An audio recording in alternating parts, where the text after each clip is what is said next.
Dundalk TV has the pleasure of having Dave Demarco on Dundalk TV once again.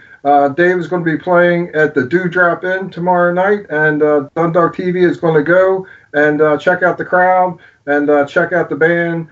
We've seen Dave and his band play one song at the Wounded Warriors Project, and thank you very much for doing that, Dave, with your band and Crack the Sky. Sure. We've been looking forward to coming out and doing videotape of your band. So tomorrow night's going to be at New Year's Eve. So gearing up for the show. How's the excitement looking? How you feeling? Oh, it's fine. This is a place we've played several times before. It's a great crowd. It's a very sort of laid back venue, and it's kind of one of those out of the way type of bars. And that's exactly what it is. It's a bar. It's a real no frills kind of establishment, but wonderful crowd of locals that show up there. And so no, we're very happy to be playing there. When it comes to New Year's Eve shows, I would much rather be playing a place like that is a very sort of down home type of atmosphere than playing one of these big highfalutin kind of have to get dressed up and tux and pay $75, or that's even cheap compared to some of them, but they charge all this money to come in, sit in there and be fancy and eat fancy food and have noisemakers and all that. I've played those events before, and they're fine, but no, for me, I like playing a place like this that's way more down to earth, shall we say. Yeah, well, actually, I've been in that neighborhood before at the Big Falls Inn, right up the street, and used to go there quite a bit, and it was always a good time. The locals there know how to have a good time, so I know what you're talking about there. But you do play the Wounded Warriors as well, and that's one of the reasons I wanted to have you on. So you had shared before with us on another video, but since this is a special, I wanted to, reconnect with you and talk a little bit about that. Get your perspective of how the bands that play there feel about doing such an event, and how you personally feel about that as well. Well, I think it goes without saying we're all on board with why the event takes place and where the funds go. There's really nothing not to like about that. Helping out our veterans, that's meaningful to everyone, whether you have folks in the family or friends who've been in the service or not. So that part of it's kind of a no-brainer. Personally, sure, yeah, it's wonderful to be a part of it. It's getting to know Larry Gorin, who is the promoter of the event. He's the guy who puts everything on and who initially contacted me a few years ago about doing this. His passion for the veterans is tremendous. So it means a lot to him to not only be able to entertain and to be able to put together a lineup that's going to be meaningful to concert goers, but also at the end of the day, once all of the bills have been paid from this event, to be able to have money that he can give back to the veterans via the various charities that he's involved with. So yeah, it's tremendously rewarding on a number of levels, both just emotionally, and also if you're a music fan, you just can't go wrong with a lineup like we've had these last 2 years, getting to play a wonderful stage like that, Pier 6, and also to share the stage, have all these great bands that have a lot of history together, and to be able to do that, and we all come together and celebrate music and celebrate life, celebrate freedom, America. What's not to like? And Mike Burlhart comes out to that too, and shares in that in all the fun as well. So he's a lot of fun to see there. He's interacts with the crowd. He's a lot of fun. Real nice guy too. So I always enjoy seeing Mike Burlhart there as well. And you draw a nice crowd there. The crowds have been really good the last 2 years, I felt. And now you're heading into the third year for Wounded Warrior. So Dundalk TV is looking to be there again this coming year, and you had played at Standstock as well. Unfortunately, I missed Used, but I did get the chance to see Face Dancer. It was the first time I saw them, and I really enjoyed them. And they're a great bunch of people as well. They're very friendly. Some people, some of the bands, they just, don't want to even. I went and saw ZZ Top. You would have thought that Billy Gibbons would have walked over and said hi to 10 of us that were standing there, but he just got on his bus. I love Billy Gibbons, don't get me wrong. But it would have been nice if he just said, "Hey guys, how you doing?" But he didn't. He just got on the bus. But I was glad. I was very happy they came to Baltimore. So don't want to knock them, but it would have been nice to just say hello. So big difference there. So tell us about Standstock. How that feels to you, and that's for cancer. And I think it was something else too. It was cancer, and they raised money for something else as well, didn't they?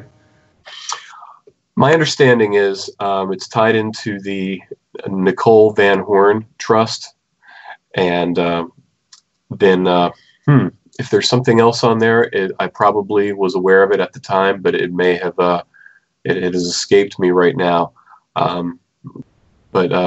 it's tied into a few wonderful cancer-related charities, and no, that's another one that certainly we love to be able to play these types of events, and that was Crack the Sky, and man, here's what you missed if you weren't there. You missed the hottest gig, I think, and I don't mean hot in terms of woohoo, that was a hot gig. I mean temperature-wise.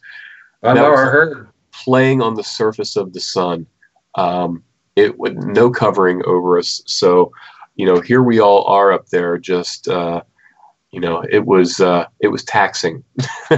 You were getting baked by the sun.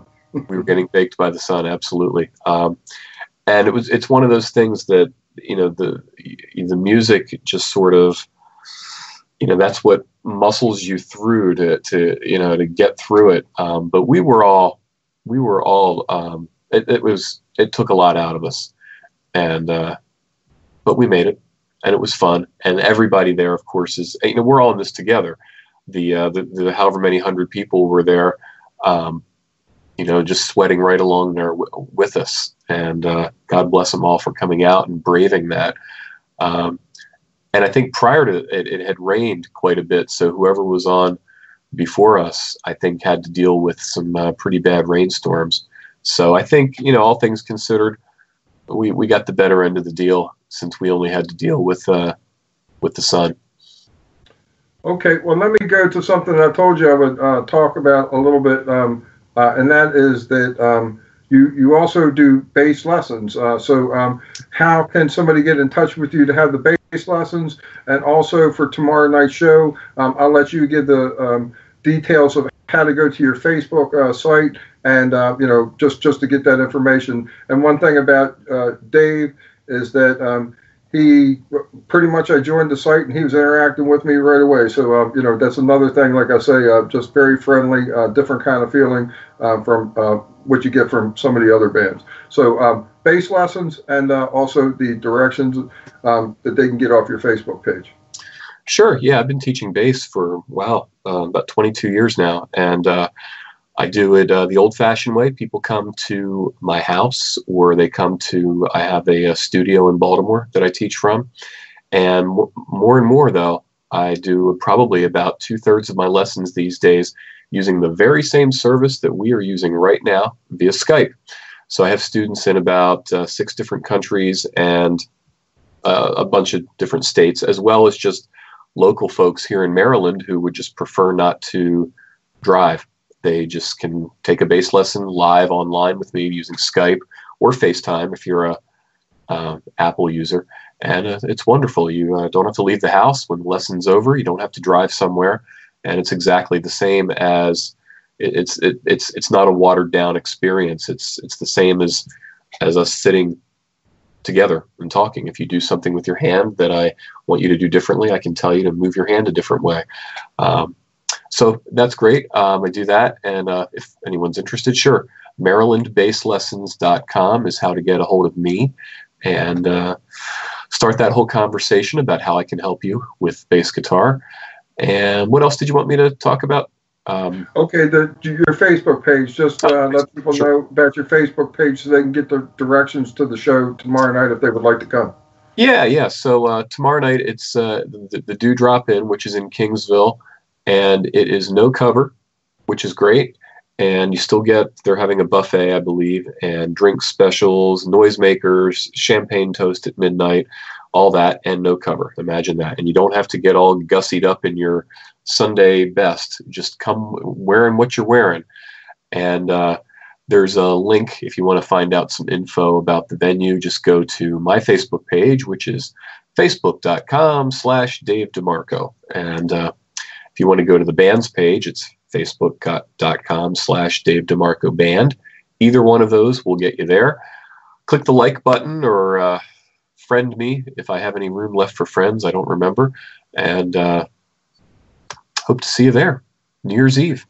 Well, I definitely plan on being there, and I'm going to bring at least one friend. I'm trying to bring a couple more. And Dave, just in case you're busy and we don't get the chance, I'd just like to wish you a happy New Year now. And I'd like to thank you once again for being on Dundalk TV. Keep up the great work. And also, if there's any other kind of events that you do for special needs or charities, please let Dundalk TV know, because that's really in our heart to help out the most overlooked segment of our society, which is the special needs community, the afflicted and injured, the homeless.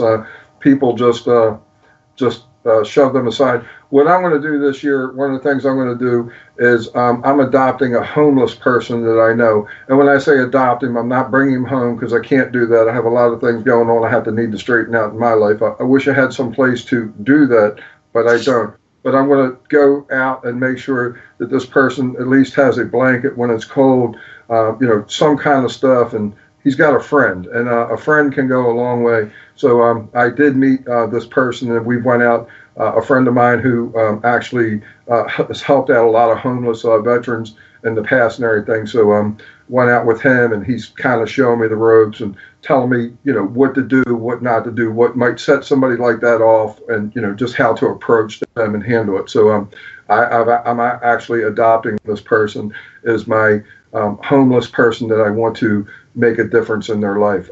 Just some kind of difference, just a little bit of friendship can go a long way sometimes. So thank you once again. And as I said, Happy New Year to you. And I'm looking to have a blast tomorrow night. And I'm sure that you guys are going to come through with that. Right on. Well, thanks for having me on here. And God bless you with everything you're doing, Scott. Have a wonderful New Year. And I'll see you tomorrow. Thank you so much. You got it. Bye-bye.